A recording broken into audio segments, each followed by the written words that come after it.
Hello, everybody, and welcome to the updated One Piece journey video. It has been too long. I really do genuinely apologize for how long it took for me to get this video out.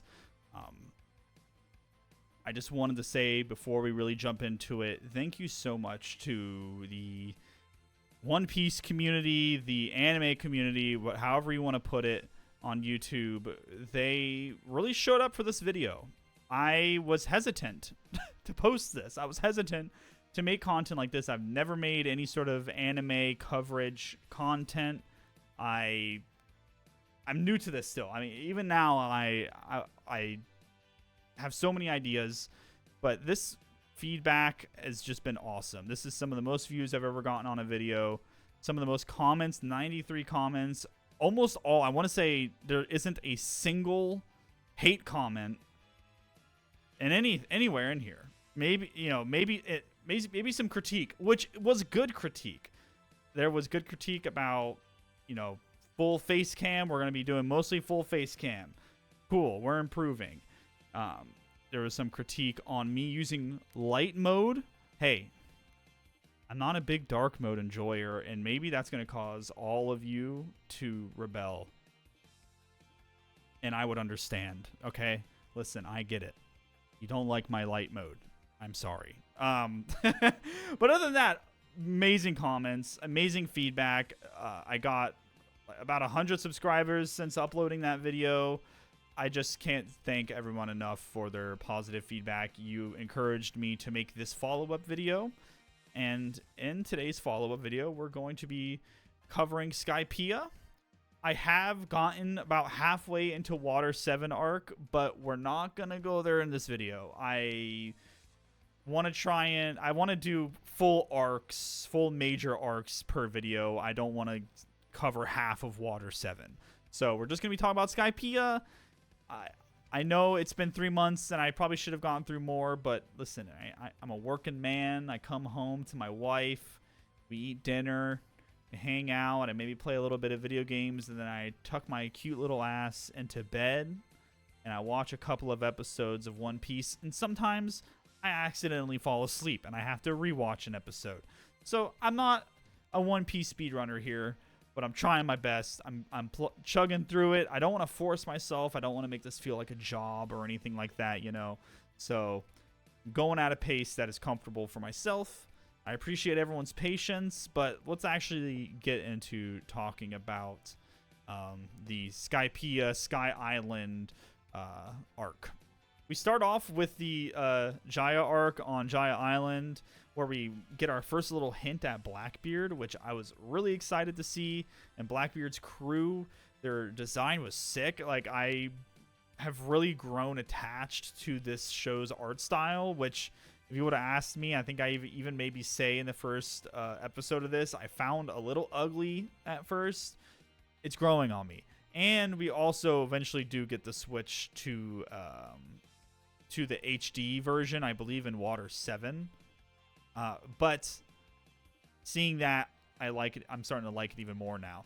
Anyway, we get to see the Blackbeard pirates and their cool design, and the fact that they're after Luffy was so sick. I knew about the Blackbeard pirates even outside of being a One Piece enjoyer. Now I've heard about them just by being an anime watcher for all these years, and never really understood, because obviously I didn't have all this context, all this beautiful world building to have that in front of me with the Blackbeards. But people always just hyped up the Blackbeard pirates, so I finally got to see them, and that was exciting. But what I really did enjoy about the Jaya Island arc was Cricket and the whole Nolan the Liar story, and we'll get to it, but how that all loops back into Sky Island. Cool shit. I really liked it. It was a nice little bridge arc to get us to Skypiea. And to kind of make a long story short, the log pose is pointing up at the sky after like a ship falls out of the sky, and they ask Cricket how do you get up there, and he tells them about rumors of the jet stream up jet stream, taunt jet upper. Sorry, that's a deep cut Tekken 7 reference right there. They ride it. They take the stream up. And you're immediately thrown into what I found a very interesting, compelling world. I liked the idea of this Sky Island, this separated from the rest of the world, isolated area, which you kind of, once again, we figure out at the end, not exactly separated from the rest of the world. I mean, it is now, but at one point it wasn't. Yeah, and you're just thrown into this new world, which I was happy to see. I like seeing the crazy directions that the writing goes. You're introduced to the whole white beret thing and the whole god concept very quickly. And I think I actually have a note, because this is something I genuinely do appreciate about One Piece, is some of the very real, very adult themes. And what the white berets really reminded me of were almost like Spanish conquistadors coming to Central America, South America, and like trying to spread Catholicism. I had big vibes, big Spaniard conquistador vibes. I think the note I have here is pretty telling of where my thought pattern was going. White berets and enforcing God's will? ? Fines and laws around this god? That certainly sounds familiar, and I put a thinking emoji. So that instantly clicked for me, and it's praise I gave One Piece in the previous episode, but the kind of adult, real world topics that get introduced into One Piece pretty regularly, I really do appreciate. It's a very goofy show a lot of the time. So when they mix in adult topics, adult topics probably isn't like the right word. I mean, it's when they introduce these more serious topics, real world, correlations that can be drawn. I personally really like that. It is inherently a political show. I am a politics enjoyer, for those who aren't aware. Joy is maybe not the right word, but I like history. I like politics. So seeing that woven into One Piece it just keeps me going even more. It keeps me going even more. So we're introduced to the white berets, and we're introduced to the native Shandians as well, and other occupants of Skypiea. And then we eventually get to the whole, God Island part of things, where we come across the Sky Priests, Iniru, the god of Skypiea, and this is where I was like, okay, things are getting rolling. I tend to like extravagant, flashy villains, and Iniru certainly is flashy, literally. The Sky Priests, different designs of the Sky Priests, I found pretty cool. I did like and I really do apologize, I'm terrible with names in real life and shows and games. The guy with the dog, the guy with the dog was so cool. He had like a 0%. Each Sky Priest had like a pass rate, and he had like a 0%. No one had ever gotten past him. His whole kind of move set, which I'm just using fighting games terms now. This whole move set was sick. His concept was really cool with the dog as well. I just really enjoyed that Sky Priest in particular, but all of them have their own quirks and stuff. And talking about the Sky Priests, I did start to notice a pattern that One Piece likes to use, or maybe a gimmick, maybe isn't the right word, but they like to separate the different Straw Hats, because and I have to kind of suspend my disbelief a little bit that Luffy is powerful as shit. I mean, he does lose fights, but he never loses the war kind of situation a lot of the times. Like, he might lose here or there, but he gets back up and he eventually closes it out. So the writers kind of have to separate them out so they can each of the Straw Hats have their own time to shine. So you do get to see that with the Sky Priest fights. Zoro fighting the aforementioned big sword dog guy that I can't remember his name. That fight was great. I mean, everyone's fight was unique in their own way. I like Zoro's the most. And I just, kind of noticed that pattern. Not that there's necessarily anything wrong with that, but it seems to be a recurring way for the writers to let other people shine, which makes sense. I will kind of potentially find myself rolling my eyes if, in the next arc, Luffy decides to like shove his head in a flower pot and he can't get his head out, and then everyone else is like dying around him again because he does something dumb. So maybe if it gets overused, it'll bug me a little bit more, but I guess we'll cross that bridge if we come to it. But for now, I understand why they had to do it. I guess I should say they're all there for their own reasons too, which not each of their own reasons, but like Nico Robin's there for clues about the phonoglyph, or maybe she was there to get the phonoglyph, or that's what she's on the hunt for. Or I think I'm saying that right. Please tear me apart in the comments if I'm not. And then Nami's there for all the gold. And so that ends up also dividing them off and, gives them room to breathe on their own. I did, other than the fights and enjoying that, I did what I think pulled this arc together for me. What I did enjoy the most was the conflict with the Shandian people and the gods and the local government that kind of had taken over. It was very just, and I don't want to kind of repeat myself, but that the real world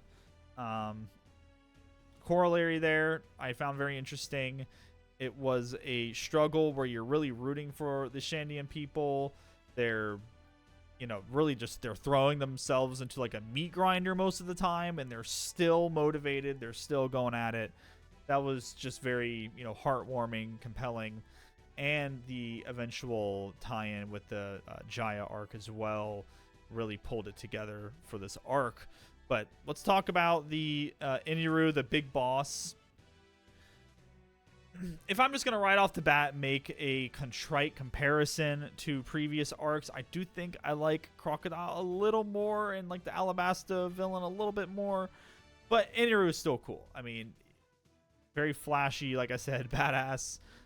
Lightning powers, cool. I'm any character in a game that has lightning powers, chain lightning, anything like that, like sick. And the whole like being able to teleport through the air through like electrical currents, like so sick. You're like, how the fuck can Luffy beat this man? And I had the thought while I was watching, and I felt very smart when it happened. Luffy is immune to lightning because he's made out of fucking rubber. Such a sick moment. Iconic, I might say. So far, one of the top just like moments is when he finally gets hit and like nothing happens, and you're just like, I fucking knew it. Let's fucking go. Luffy is immune to the lightning. He still gets his ass handed to him. Most of the episode, or most of the fight, he's just getting his ass handed to him, and eventually pulls it out. But man, it was a good fight. I will say the final Luffy Eniru fight was a great fight, and like I said, looping it back in with Cricket, Jaya Island, when after they defeat Eniru and they ring the bell, that was sick. I mean, Cricket hearing the bell, crying. I think I actually maybe teared up a little bit. I'm not going to completely admit that, but I teared up a little bit. It was a very heartwarming moment, when Eniru is finally defeated. Eniru was good. I don't want to say lackluster is not a good word for it. Crocodile just felt like there was a little bit more substance. Like Eniru just felt evil for the sake of being evil. At least Crocodile, it's kind of like a good villain. Like you understand them a little bit in a way. Enyaru was just like, I'm strong, and these people are peons, and I am God, and I'm going to. I mean, he's literally like fucking just destroying this whole place, sending it back to the deep blue, or trying to. And did I just call it the deep blue? Did I just make that up? Sending it back to the blue place underneath it. Okay, you know, you're certainly evil. It just, yeah, that's all. He just felt evil. Cool fucking powers though. He reminded me of Geese from King of Fighters, and also I've played against him more in Tekken 7, just with the vibes. He had like big Geese vibes. If you're not familiar with Geese, I mean, just iconic fighting game character. I suggest you look him up when you get the chance. But yeah, overall, I was happy with the tie-in and what they got out of it. They also left with the new technology. I'm blanking on the name here. Give me a second. Okay, after further investigating, dials. Sorry about that. The dials introduced to just another piece of technology, something that the Straw Hats can include in their arsenal. That was neat to see. Dials. Now they can kind of jet around a little quicker. Then they have the the one that put in their fucking palm, where they can just like mega sumo slap someone, but then they like end up breaking their own arm and shit. Like it's just a cool just tool to have in their tool belt now. So that was a great takeaway from Sky Island as well. Dials, that's cool. Seems like they're gonna be a relevant resource for the Straw Hats. So, kind of wrapping up my thoughts on Skypiea, Sky Island, I enjoyed it. In the long term, when I start to experience more, is this something I'm going to really resonate with the same way I feel like I will with the whole Alabasta arc? Potentially. What a lot of people were really hinting at in my comments and on the stream were that a lot of this stuff does come back. And so coming away from Sky Island and the implications that come with it, I'm excited for the world building aspect of it. Sky Island itself, Skypiea itself, you know, like I just said, Enyaru wasn't my favorite big villain. Still badass and cool. I like the Shendian story, but that's about all that I really came away from it with. And so it doesn't really stick out that much so far in my One Piece journey, especially now that I'm in Water 7. We'll get to Water 7, I promise. And that'll be coming a lot quicker than this video did, because I am a little bit ahead of the curve now. Last time when I made the video, I wasn't prepared for the immediate response that it had. So, comparing it to Water 7, what I've seen so far, I'm already enjoying the Water 7 arc more than Skypiea. But overall, enjoyed it. I wouldn't say bad in any way. It was enjoyable. It wasn't even that long, so it's not like it's like a slog.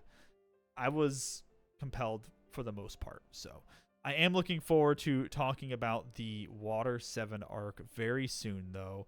I have thoughts. It's already tearing my heart out and stomping on it, which I love. Give me pain. Give me pain. Thank you so much for watching. I appreciate it. Thank you for all your support.